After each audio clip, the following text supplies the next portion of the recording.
I had I don't know what if you had an agenda today, but I had something happen, and wanted your feedback on it, which I was actually looking forward to today's call. Yeah, let's Um, go. Yeah. and I think Joshua calls it like a little wobble, right? Which I kind of Yeah. like that phrase where you feel like you're being triggered emotionally on something, Yeah. but not fully triggered, right? You're just like, okay, this is bothering me, and I don't know why it's bothering me, or it shouldn't be bothering me. Right. So like a wobble in your vibration rather than a full-on manifestation event that throws you right off the horse. Puts you right in there.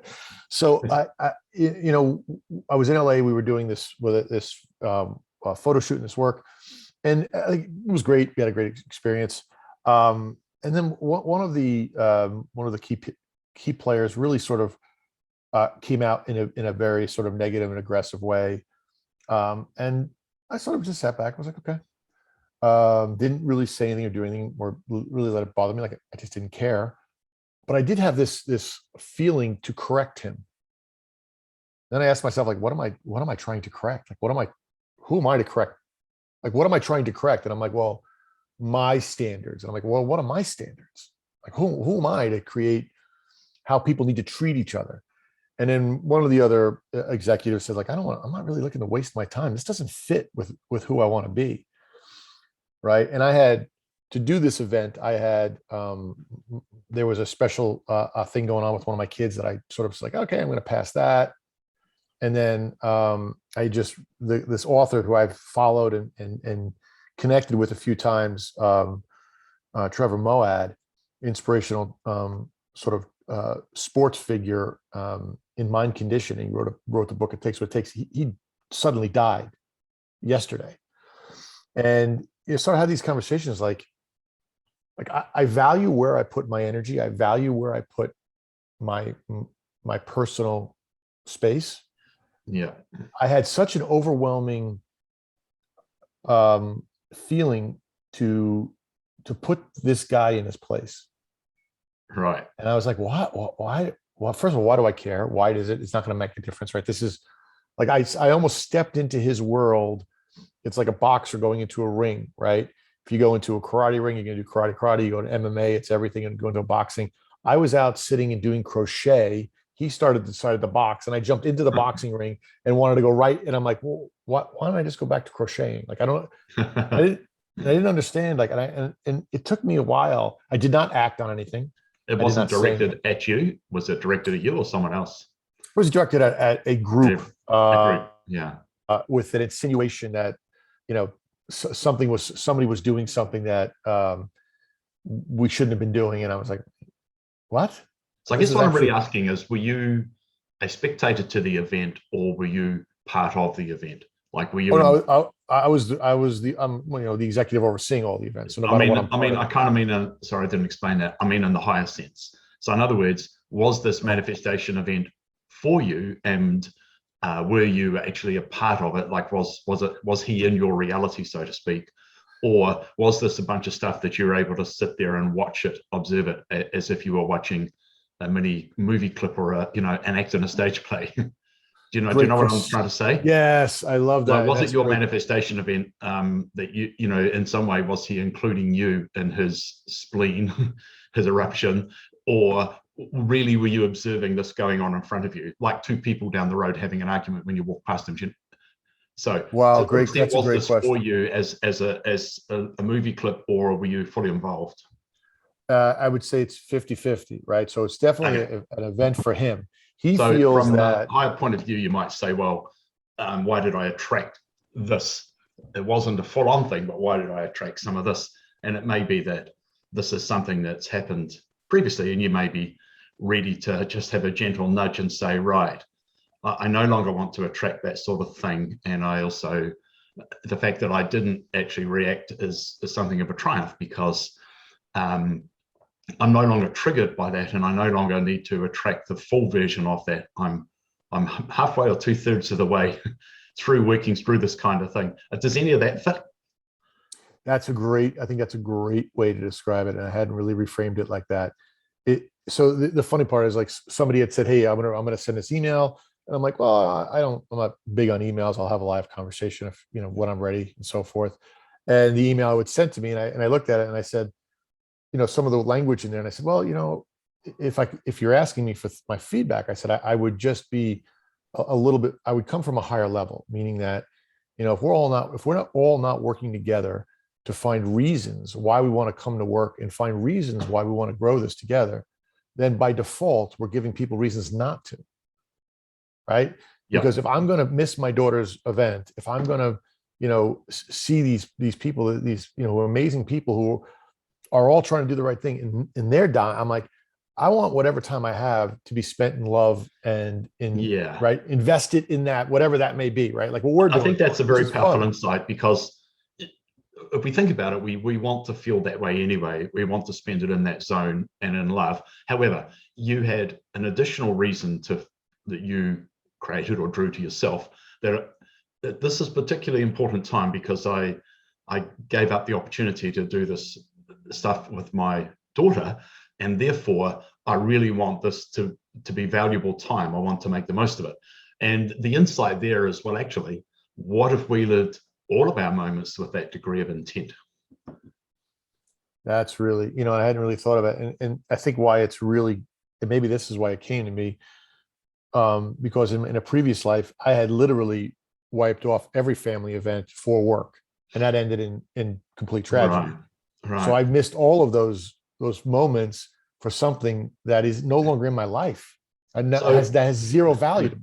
So your former self, your Madison Avenue, self, your Italian American persona, would have been in there, fist and all, or metaphorically, right? You would have gone and said, I can imagine. And so even probably quite recently, you may have jumped into the ring on this one, but you didn't need that full-on manifestation event experience this time. You needed just a kind of the light version, right? You just needed the hint of it, the nudge of it, and that you were sort of in there and sort of not. So, I mean, I think the insights from this event are great because, first of all, you particularly wanted it to be a valuable use of your time because you gave up the opportunity to spend valuable time with your daughter. But then you think, well, actually, what if I lived every moment with that degree of intent? And then secondly, you didn't need the full-on, he didn't need to attack you as might have happened in the past, because you actually don't need that full-on experience. You can look at it objectively and say, oh, I'm feeling a bit of this, and I know that's to do with me, and this is for me. I'm not going to reflect that back to him. I'm not going to hit him back. I'm actually going to take a higher approach, to have a higher perspective. And then you had an opportunity to practice that further with the email, where the email that you or I might have sent in the past was what somebody composed and showed you, and you were like, nah, we don't do it that way. Because it's not done with love. And the thing is, even in business, you actually want the person to feel good when they get the email, not bad. Because if they feel bad, then the whole thing's going to turn to custard. Yeah. And then the other thing is too, so it's funny. So somebody had sent me a text saying this is what was going on. I'm like, oh, okay. So I didn't even open the email. I actually just deleted it. Like, so I don't even know what was like, I didn't care. Like, I don't really care. Yeah. Like, I was just like, whatever. Yep. So that was kind of like, okay, am I asserting my power? Is this how or am I reacting, or am I just, should I? So I was kind of like, okay, am I like just saying, giving them the middle finger, like just being like, I'm not going to read your email. I don't care. Do whatever. Or am I just saying like, wow, I feel you're going through this. And that's, because and this is where the fear comes in, because I'm not willing to open the door to be at this point and be kind and courteous and open a door for him to walk on me. And I said to myself, okay, having someone walk on me, that's a fear. That's a manifestation event.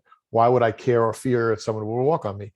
And I want to put him in his place, because how dare someone would say something to me, I would quickly put them in their place. So this was my thought process, the urges. I didn't take action on any of these urges, but I carefully was aware of how my mind was thinking as I was going through this, and as it escalated in my mind and ultimately it was an email that I never read.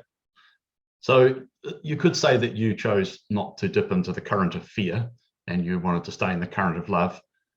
And only you would know whether you chose not to go with those negative, fearful feelings, or whether you kind of abdicated from the event. But I think both of us are kind of getting to the point where if somebody did say something quite affronting or rude, or as you describe it, walk over one of us, I'm hoping that I've actually got to the point now where I might just laugh if somebody said something like that, like as if to say, what, you wouldn't say this, but it's like, well, you don't know anything about me. You think you do, but whatever you just said is a reflection on you, nothing to do with me, because you don't know anything about me and your opinion of me is none of my business. That kind of a thing. So if you can be not, I mean, I've had quite a lot of little events this week to do with the business. It's a non-profit. I'm a director of this company. It's a great company, but there's been a few tiny little things this week, and each of them I chose to not get annoyed like I might have in the past. And suddenly they've all worked to my advantage. Like they're all just falling into line, that people thought, oh God, Rob's gonna, blah, blah, blah, react. And I said, oh, that's a great opportunity. Let's do that. Let's have this meeting every week, because then I can have the conduit that I need to these people who have this information I want, and I can talk to them directly. And it's like, that's brilliant. But the person who was trying to put it together was trying to corner me, I think. But I just looked at it, I thought, this is really good. I'm going to embrace this opportunity.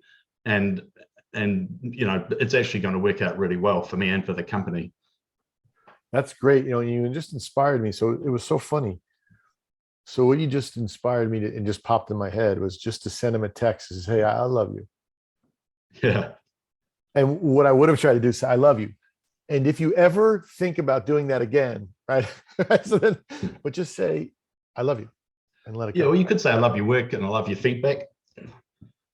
I mean, his feedback probably may have had some value. I mean, or it may have just been a random reaction, a diatribe. Who knows? You would know whether it actually had some value. Yeah, no, he has. I could say he's going through manifestation after no value, right. No word. I mean, it's all he's expressing himself, and now that I see it from this perspective, I feel it. Right, he's going through all of these. He's going through hundreds of manifestation events every day. So, can you feel kind of regard and unconditional regard, or general love for humanity towards him?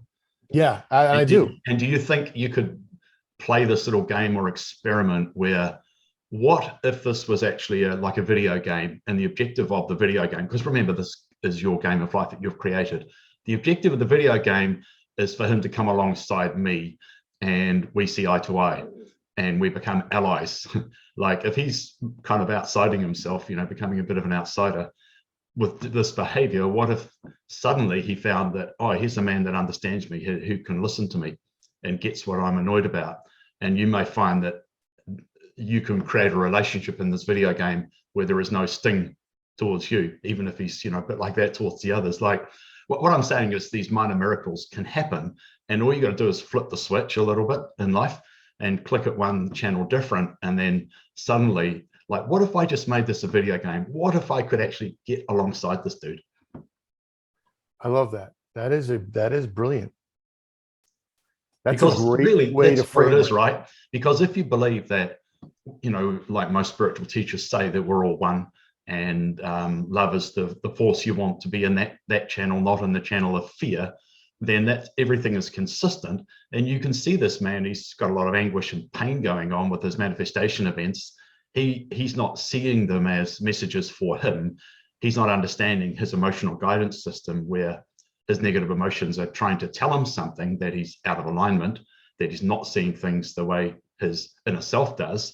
He's actually thinking, those guys there are doing this to me and causing me to feel like crap, and therefore it's their fault, and I'm going to lash out at them. So he's stuck in that, which is very, I've been there, and it's a horrible place to be. It's very unpleasant, and there's no way out.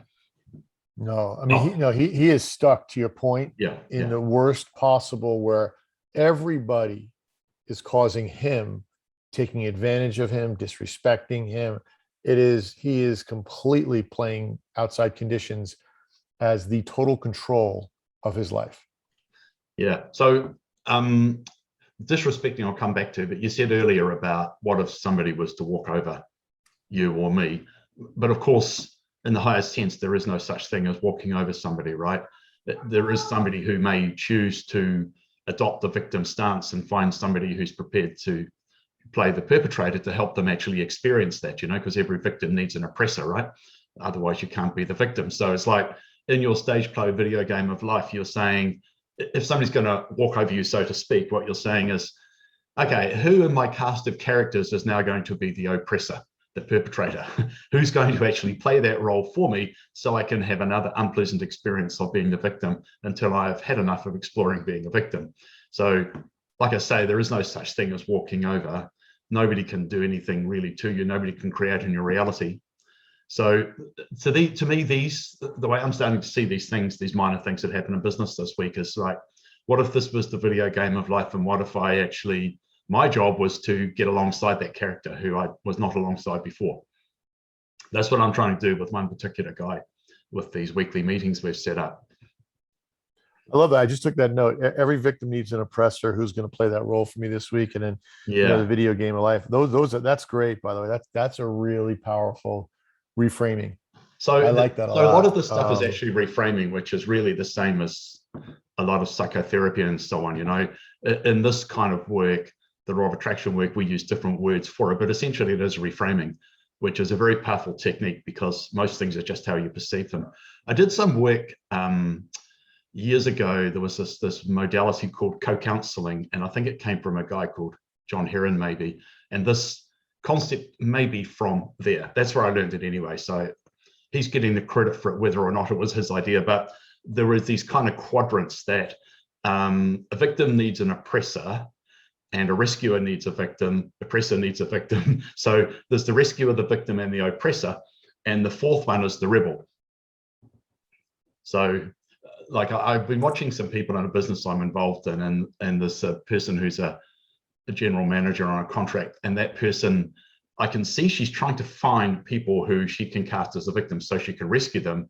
And then she's trying to portray the board as the oppressors. Like it's clear as day to me. And it's like, okay, I can see you've got this very primitive mindset, it's almost like from the lizard brain, the amygdala or whatever that's called. It's a very primitive way of operating, and must be hell for her living with herself in that world. And then she's trying to, act as the victim towards the board and all this sort of stuff. And it's no big deal, and it's all going to get resolved. But it's very interesting to me that I just see it all. That I kind of to say to the others, well, she's playing a victim or trying to turn that one into a victim and rescue them. And I think they're kind of scratching their heads and thinking, what am I on about? But it's very, very clear that, and if you think about it as the video game of life or a stage play, where you walk on the stage and beforehand you say to that guy or that person, whoever, right, we're going to go on the stage. I'm going to play whatever, the rebel or the victim, whatever it might be, and you're going to play the oppressor. And this is how the scene is going to go down. And when we're finished, we'll walk off, which will be in the non-physical and thereafter, and say, you really had me going there. You were so good. You were so good. I didn't even know that was you. I actually took it seriously. I thought you were really doing this to me. So I'm trying to get more to that space with events like the one you described. And then suddenly it all becomes, it has no power over you. And you find that even the amount of emotional triggering that you had the other day in LA, even that won't happen anymore. Like I've been talking with this friend who set up this fantasy football thing that I didn't really want to do. And he's got very strong opinions. He's a wonderful guy. Like he's a very special guy. And I did it because I like him a lot and he's fun to hang out with. And I thought I'd meet some other people, but he's got super strong opinions about global sport, about American sport and English football and soccer, so on. And I don't share those opinions. And it's interesting that we have a debate, and it's good, by WhatsApp. And he has the great need to try and convince me that he's right and I'm wrong, whereas I'm just offering my opinions, and I actually don't care whether he agrees with them or not. And, I'm actually able to look at his opinions and think, oh, actually, I've never seen it that way. And I'll have to think about that and see whether there is, for me, any truth in that message. It's about profound discussion topics such as franchise sport versus open sport with promotion relegation, really, really important topics of the day, right? When we have COVID and climate change, I'm thinking about sports, enterprise models. Yeah, it's so interesting too. And you bring up these topics, COVID, right, and politics and sports, and you're right. People take their opinion, right, and there's probably millions, right, of different opinions, and we do. And I find myself, I used to be that way too. Spend my time trying to convince you my opinion was it. Like, well, it's so funny. It's like, why it wasn't like right or wrong. These are just opinions, but I've Yeah. invested so much time and effort to try to convince people my opinion should be theirs. Yeah, and I think we do that because we feel that if they believe my opinion and they agree with me, then I'll feel good and validated. Whereas Yep, you worthy.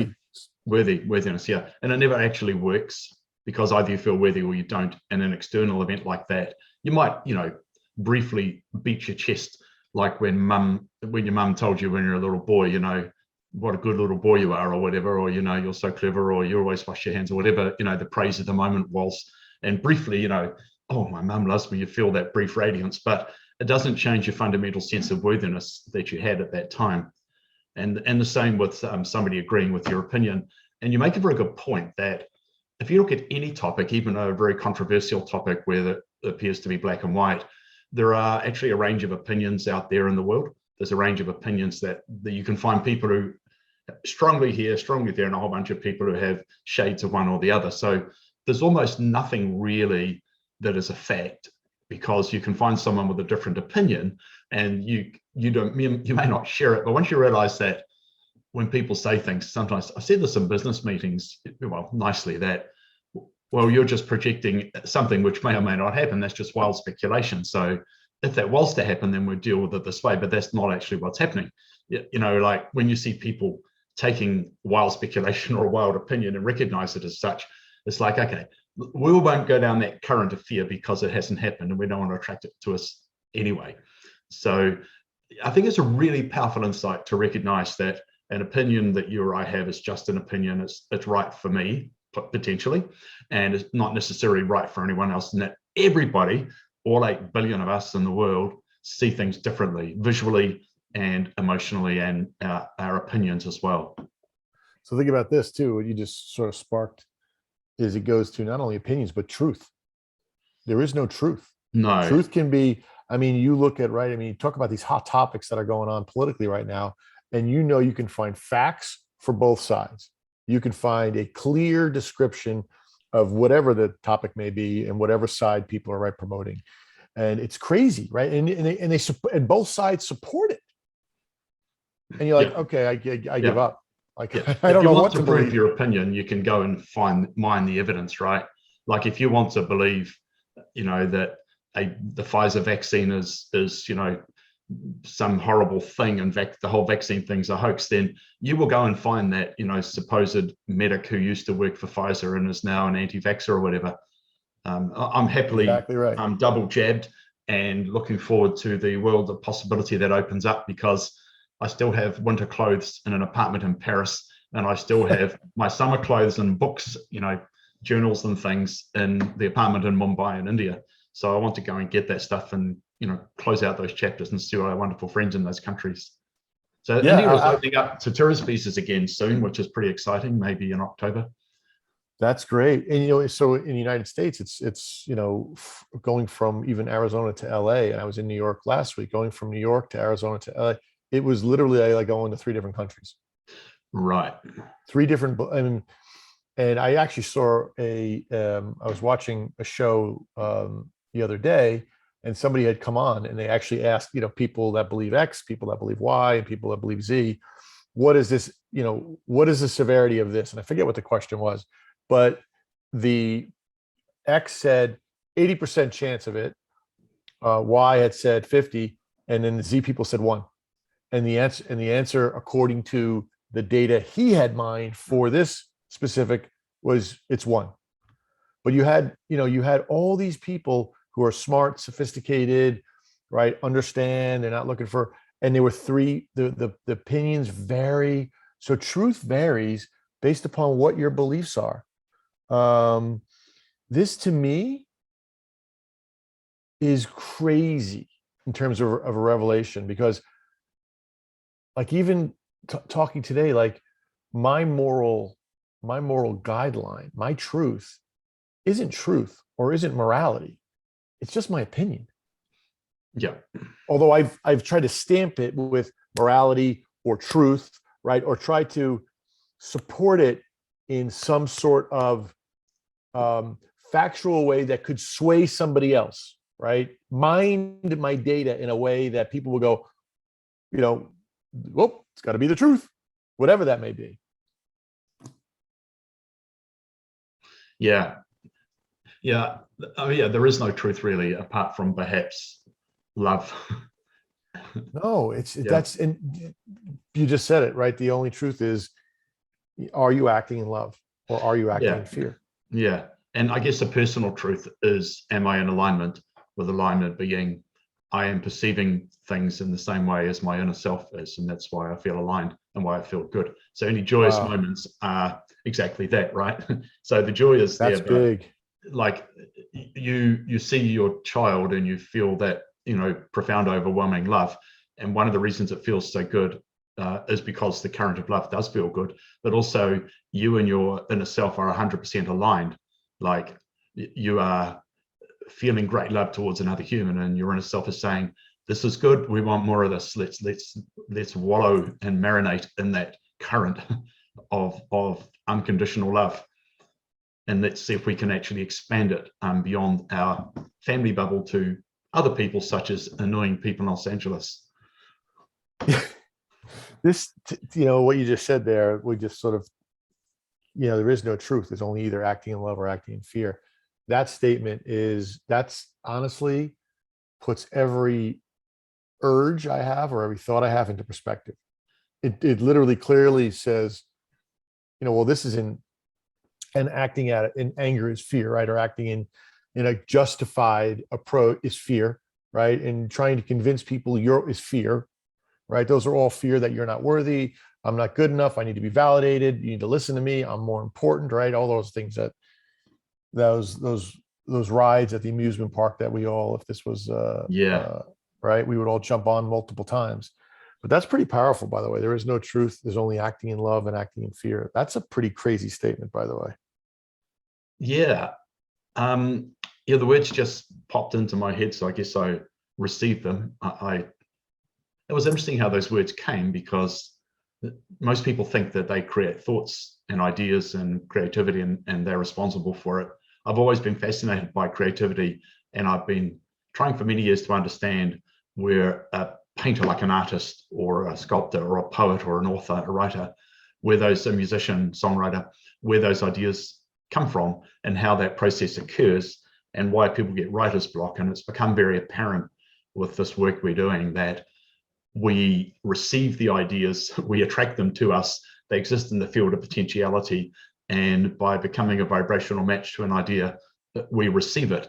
And I've been thinking about one of my favorite musicians of all time, a jazz guitarist called John McLaughlin. He's English, he lives in Monaco. He played with Miles Davis, who's kind of as good as it gets when it comes to jazz. And he's still going, he's in his 70s, and he just puts out amazing album after amazing album. Like, the man is connected profoundly to the current of creativity. He went through a whole Indian spiritual phase starting in the 1970s, and I think it was associated with Sri Chinmoy.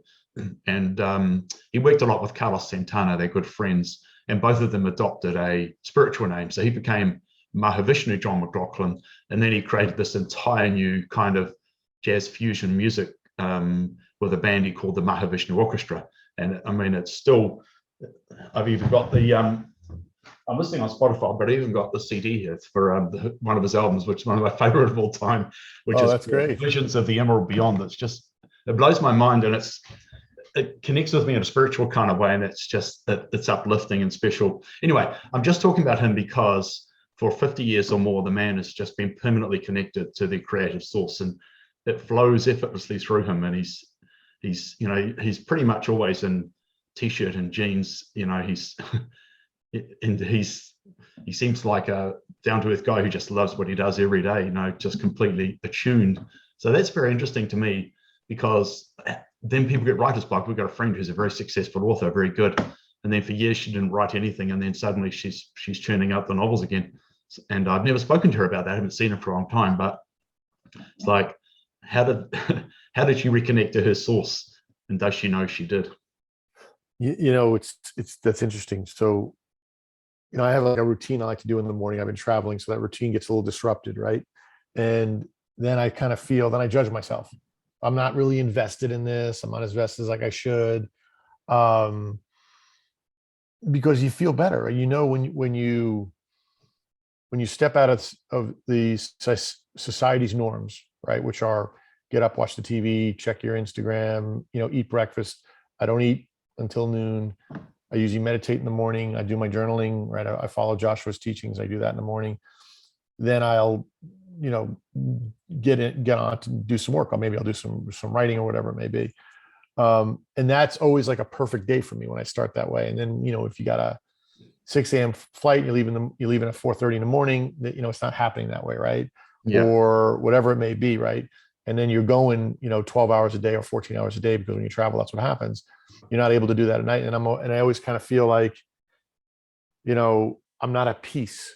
Like when I do my mornings the way Joshua sets it up, I feel at peace.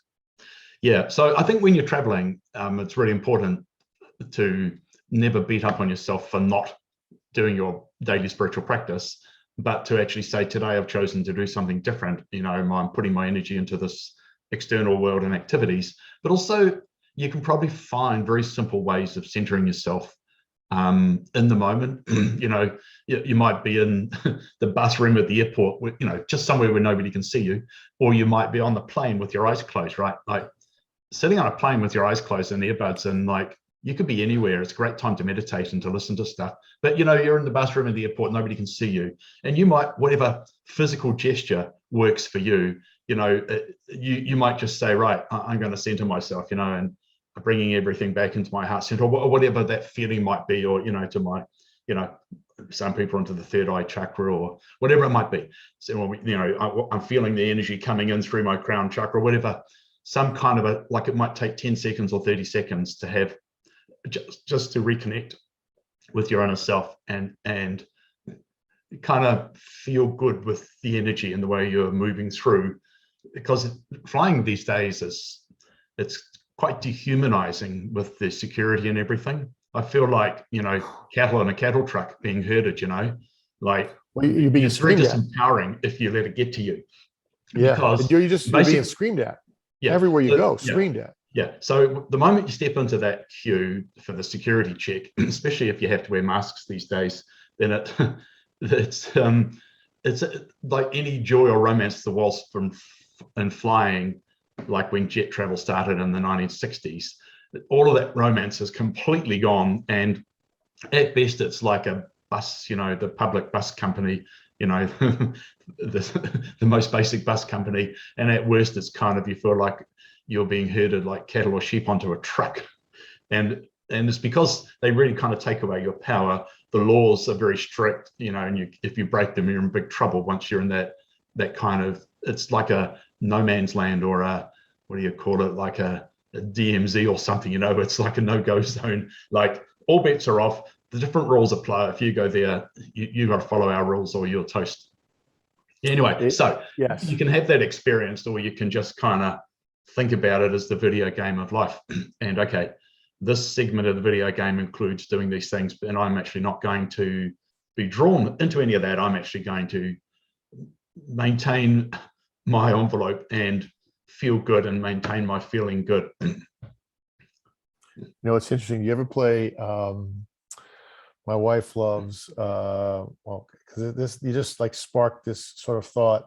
What's the name of the video game my wife loves? Hold on. So she plays Candy Crush. Have you played Candy Crush? No, I've seen it on my screen, but I've never actually played it. Okay, so Candy Crush is the idea of aligning up enough of similar objects, and if you get 3 or more or 4, you're able to knock them out, and you create a different puzzle, right? So every time you get 3 or 4, a new puzzle appears, and the idea is to remove X number of pieces. But as you know, if you get 4 in a row, you get a special prize. You remove more pieces. If you get 5 in a row or 6 in a row, even bigger pieces. But we get distracted because the 3s in a rows, they highlight on the video game. They don't highlight the 4s or the 6. So you got to constantly be checking, right? And you only have a certain number of moves before the whole game shuts down and you lose. Right. So my analogy was like in your video game is like, especially going through the airport, it's like, you're getting distracted by these 3 in a row. It's like, don't get into that game. go over here. Just stay where you are. Like, don't even pay attention. I know it's flashing and it's saying come here, but don't do it. And I love that analogy, the way you sort of, that was what popped into my mind when you know, I know you've said video game of life, and that's what we do. That's what I kind of felt like this event was this week. You know, it was so it was funny. The one of the people that I'm close with, another executive, she's, you know, we were talking, and the comment was, I'm going to send this email. I looked at the email. I said, it's really thoughtful, and thank you for sharing. And I was like, hey, let's just, you know, make sure we're staying at the higher level. And of course, we were like, oh yeah, that's of course. And you know, part of me is like, once again, I'm being distracted by those threes. Like, just let it go. Like, who cares anymore? Like, just don't even react. Like, if I don't notice it, am I ignoring it, or have I just accepted it? Yeah, well, only you can know that, really. That's what I was trying to say before about are you accepting it non-judgmentally, as opposed to abdicating and just kind of not even accepting that the thing has happened. And I guess it's a fine line, because if you don't want to be drawn into something, you know, you are, in a way, you're abdicating. I think it's how do you stay completely involved in your life and what's going on without being triggered by events that will drag you into the current of fear or lower your vibration, take you out of alignment.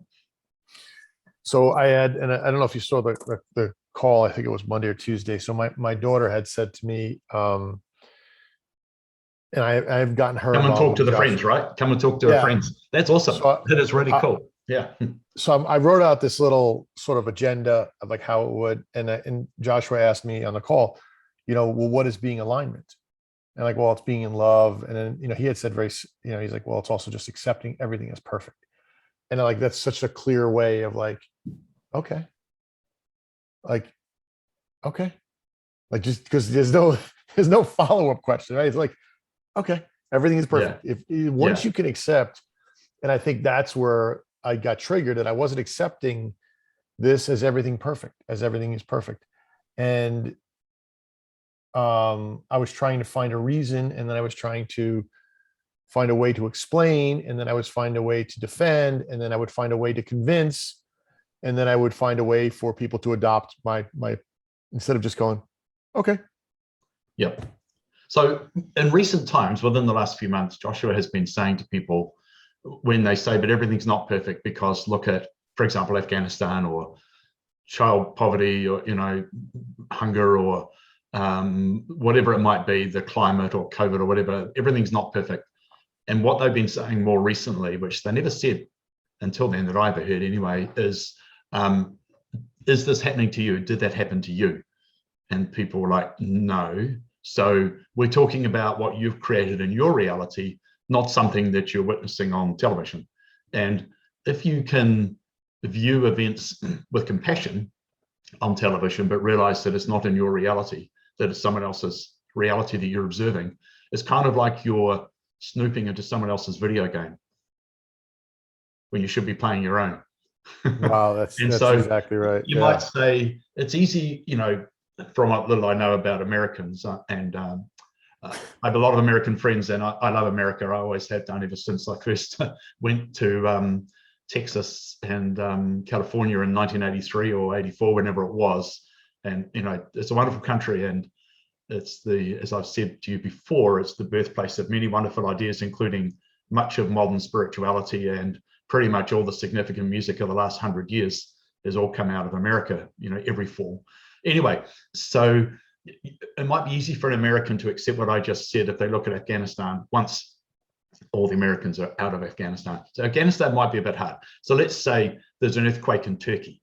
It will be easy, I reckon, for an American to say, because we don't really relate to Turkish people particularly, they seem quite foreign to us. So if there's an earthquake in Turkey, like, oh, that's very sad, but, you know, what's the weather forecast today? You know, moving right along. And then Afghanistan's harder because it's got the political element of the decision to pull out, and then it's the impact on American service people and diplomats and so on. So Americans, that's actually the perfect one, because to your point, there are 350 or 323 million Americans, and that really is affecting 4,000 or 5,000, right? Which is a significant number, and it's sad, no, quite right. We're not arguing that, but it is almost a better example because how is it affecting me? Yeah, but it's harder for Americans to do that with the Afghanistan thing because they see those other Americans and they think, well, that could be me or somebody I know or care about. And so therefore they attach some personal thing to it. And a harder one for a lot of Americans would be what happens like on the left bank. And that's harder for the reason that many Americans have a particular alignment with a point of view, for example, with Israel. So that will be harder again, much harder again, I think, for many Americans, because they have a far more entrenched opinion around that. So what I'm saying is that it's easy to do if you think about an earthquake in Turkey, for example, harder to do when you think about American service people stuck in Afghanistan, and then harder again for many Americans if you think about, what's happening with Palestine and Israel and so on. So, but anyway, and I can see that if you want to bring out those more extreme use cases, then you're going to find it hard to accept that everything is perfect. But the two things I think are, is this happening to you? Yes or no? Is it something you've created in your reality, or is it something you've seen on TV? And the second thing is, well, if you're finding it hard to accept everything is perfect, start with the easy things, like that traffic light turned red when I was hoping it would stay green. And you can easily think, well, that's probably a good thing because, oh my God, look, that guy just ran a red the other way. And if I didn't stop, if I'd, gone on the orange, I could be toast. I could have been T-boned and dead. Or it might be, I've got a minute now at the lights or 2 minutes to stop and think, to center myself. And oh my God, look at that billboard I would not have noticed. I've been interested in that thing. And there it is on a billboard, or there is a sign written car next to me. And it's, that's how you do such and such, or that's the product or idea, or, so you can easily do it with a stoplight, right? But, and so get really good at the little things, and then practice on politics, because politics gets most of us going. We have strong views, and you and I have talked about this. So politics is a good one to practice on, because you can quickly conclude that there's no right or wrong, that, you can argue a Democrat or a Republican point of view, and half the country believes one thing and half believes another. So clearly there's no fact. Literally right down the middle. I know, it's incredible. It's incredible. It's been like that now for quite a while, which is interesting. So clearly it's an opinion, and that's all it is, right? And it doesn't matter whether, I've got entrenched political opinions I'm trying to, diffuse completely. I'm getting pretty good at it now. And politics is a really good one to practice on. When I used to be talking with Mark from our group, when we were partnered, he was really pissed off with Trump, and Trump would really get him going. And so, after several months, I think he eventually got to the point where he actually started to think, well, he's a man with a family, and, he kind of, saying, I don't necessarily agree with what he says and does, but, I can see that he's a human like anyone else. So he started to make progress on that. But initially it was like, nah, not ready for that. That's great. Yeah, it's this idea of accepting is so big and so powerful. And I'll share with you what the little outline. It's like 4 or 5 pages, right, of stuff I'm going to send to my daughter. I'm going to shrink it down and say, hey, this is what I'd like to talk to you guys about, and tell me if this is something. Share it with some people, get some feedback, and then I want to share it with Gary and Tracy and get their sort of feedback as well. Because I do think that this is the path forward, right? The path forward is, there is no truth. There's only acting in fear and acting in love. Like, it is truly about your intentions. It is, everything gets back to that, right? Into that, element. And if you do intend every day to act in love, eventually everything that's in love will be by your side, right? And you won't have to deal with the things that are the video game that's going to be throwing the other fearful things at you. It is what it is. And I got to experience, my mom this past weekend, where, she was in a situation where I need to get her up out of bed, and I need to make her do some certain things. She doesn't want to do anything. And she's been lying in bed, for, 8 weeks, not getting out and not doing anything, barely eating.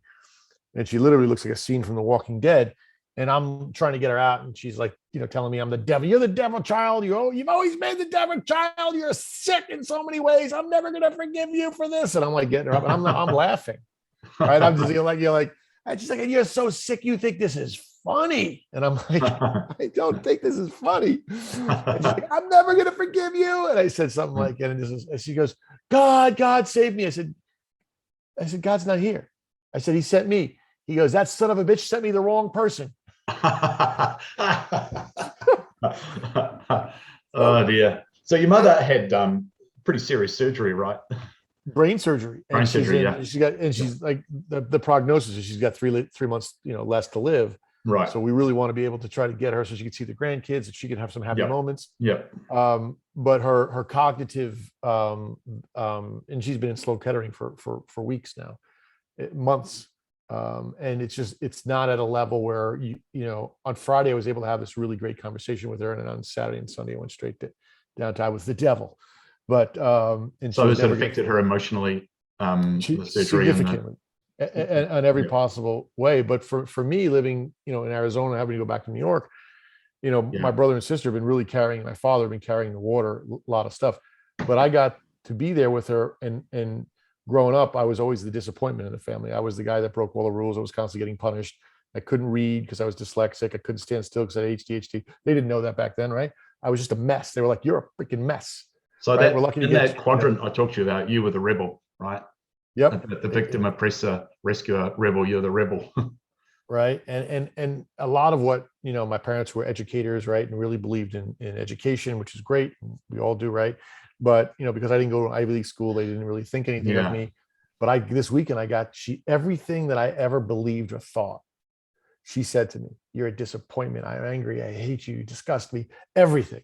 Wow. And I kind of just said, I was like, so we have like a nurse that we've hired to be there for her because help feed her and everything. And she's looking at me like, "What did you do to her?" Right. And I'm like, this is just, but it was for me. Like I didn't react to any of it, and nor did I feel any of it. What I mean by feel, I didn't feel responsible for it. And I didn't feel ownership of it. And I just said to her, "Mom, it's okay. I love you. It's all okay." "It's not okay.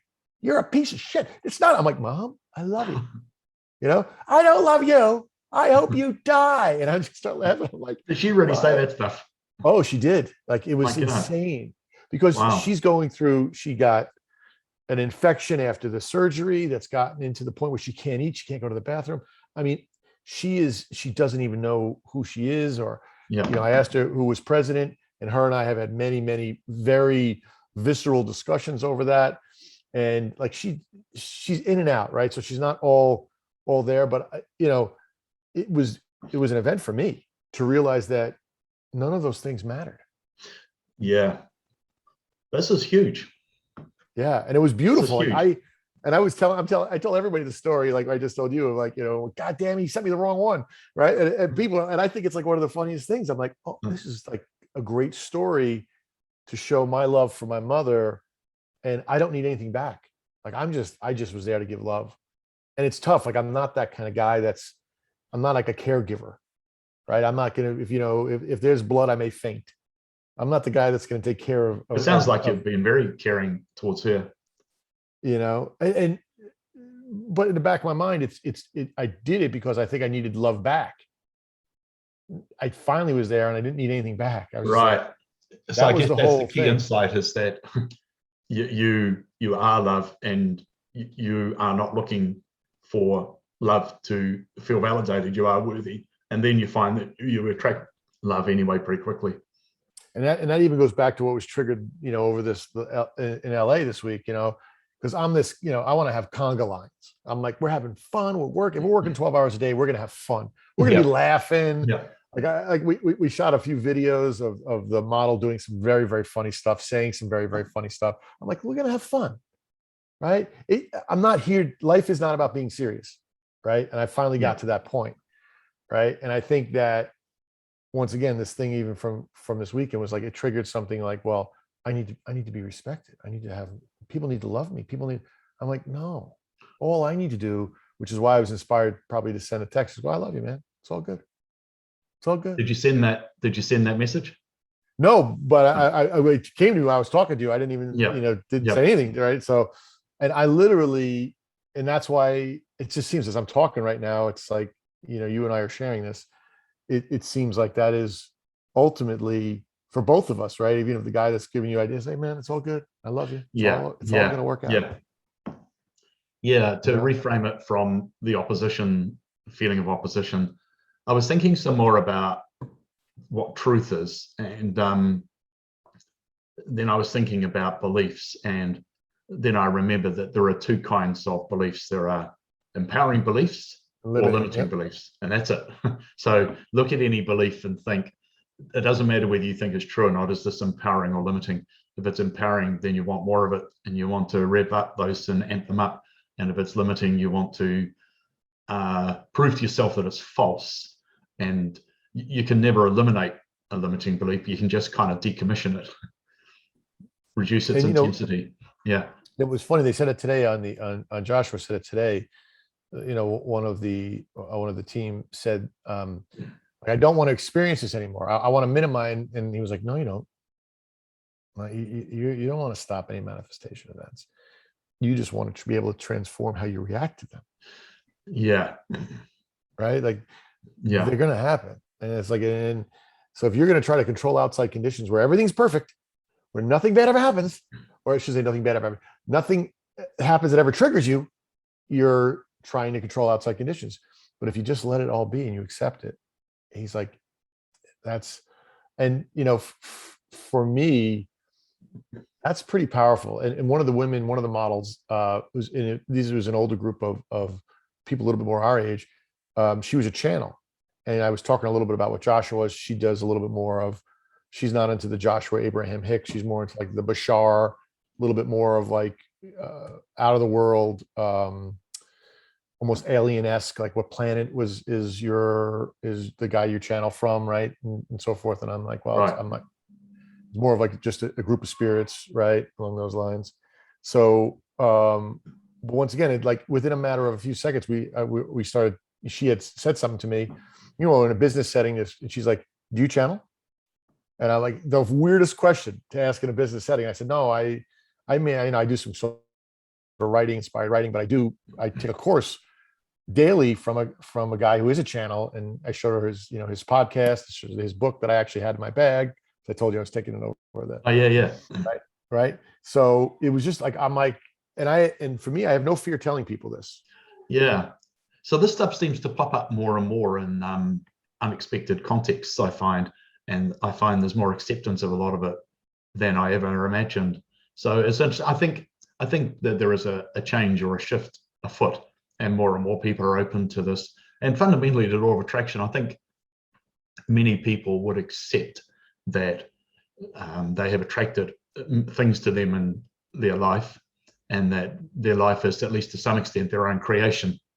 A lot of people still believe in effort and struggle and fear, but I think most people can accept some of the thoughts of the law of attraction, at least.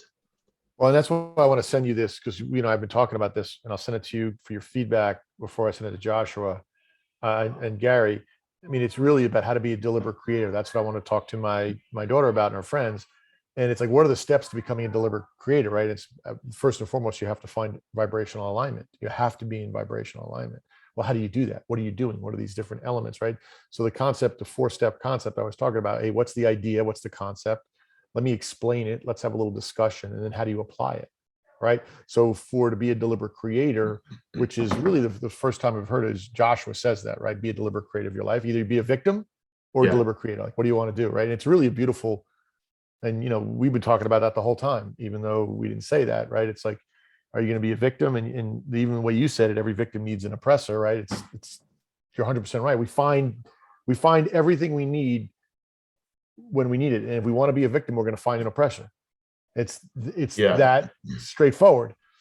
So for me, and he had said something today on the show as well, Joshua, there are these constant themes that are on rinse and repeat in your head that you don't even notice, that you're drinking, right? Yep. That you're bringing to each other. And that's something I really want to explore a little bit more. And I've been thinking about that since the call today. And I'm like, wow, that's pretty powerful. Because I feel like that at times. Like, I know I want to, whatever. We're on the beach drinking margaritas, my wife and I having a great time, right? That's the And all of a sudden I find myself drifting off to that rinse and repeat thought. And I'm like, why am I thinking about this? Like, this doesn't serve me. And I certainly don't want to. So I bring myself back, right? It's like I'm veering off course, and then I have to get back on the road, Yeah. and that's a pretty powerful sort of concept that we veer off that path. Yeah, but you're becoming consciously aware of that when it happens more and more, and that you have a choice around it. That it's not a fact. Like my mother is 91 and she's a worrier, and she just thinks she worries because that's in her nature, and she recognizes that her mother was a worrier, but her father wasn't. And her father, my grandfather, would say, "Worry killed my mother, and it's not going to kill me." So she thinks I can just throw it off easily and be glib about it in the same way that her father was. And I say, no, it's a choice, Mum, that I've chosen not to worry, and you can choose that too. And now it's become almost like a standing joke, because last time I said it, I said, I think we've talked about this before, haven't we? Because we have. She laughed and said, yes, we have. And I said, I have a feeling that we didn't quite agree on it. Does that sound right? She laughed again. It's like, no, we didn't agree. That's fantastic. It's become a standing joke, but that's the main thing. I mean, she's elderly and infirm, still pretty sharp, but the main thing I try and do now is just have fun and make a laugh. And she actually said something the other day, which is very unlike her, that how much she enjoys our phone calls and how much fun they are. It's like, I've never heard you say such a thing in your life, I thought to myself. But I thought, this is good, because that's what I want, is that to celebrate our deep and eternal connection, and any imagined slights of the here and now are purely imagined and trivial. And what really matters is our deep connection, especially, as she doesn't have long, every time she gets to Christmas and her birthday's the day before, it's like she's adamant she won't make the next one. And sooner or later, and probably sooner, she'll be right. Yeah, but as I've seen with my mom getting older too, and even my dad, I'm not buying into that dream. Like they bought into it, right? You had to buy into getting old, hook, line, and sinker. What does that mean? Well, it means I'm going to be in a hospital. I'm going to be sick a lot. I need lots of Medicare. Like, I'm not buying into that. Like, I know plenty of people that are in their 80s and 90s that don't take medication, that are active every day. Yeah. We were on a golf course, and one of the guys told me that he was golfing the other day with a 90-something-year-old person. And I'm like, okay, that's me. That's the one I'm buying into. That's pretty good. That's right. I'm like, but my parents bought into the American pharmaceutical medical health industry. They bought into it when they retired. My dad literally takes 50 different pills a day. I don't even know how to process. And he keeps going when even when mom is sick, he keeps going, can't they just give her a pill to fix that? I'm like, holy cow. No wonder you guys are all sick all the time. Right. Yeah. Yeah. I have a friend who one of his ambitions was, when he got to his 70s, he wanted to be playing off a single figure handicap, and he did it. I love it. I love that. Not bad, is it? Not bad. No, I'll like I said, I'll sign up for that one. That's a good one. Yeah. Okay. All right. This was a great call, Rob. I really appreciate it. I always love talking to you. I look forward to these every week, my friend. Yeah, it's great. It's really good. I'll edit this, and it will end up on YouTube eventually. Maybe next week. We remember I'm starting to understand and explore conscious dreaming, schooled by Jessica, who was a direct student of Carols Castaneda. So I've always been fascinated by that stuff. So I haven't managed to consciously dream, but I'm interested in it. Anyway, that's something else we can talk about another time. I love it. I love it. Have a great weekend. Great. Good to see you, Jerry. Have fun. Bye-bye. Bye.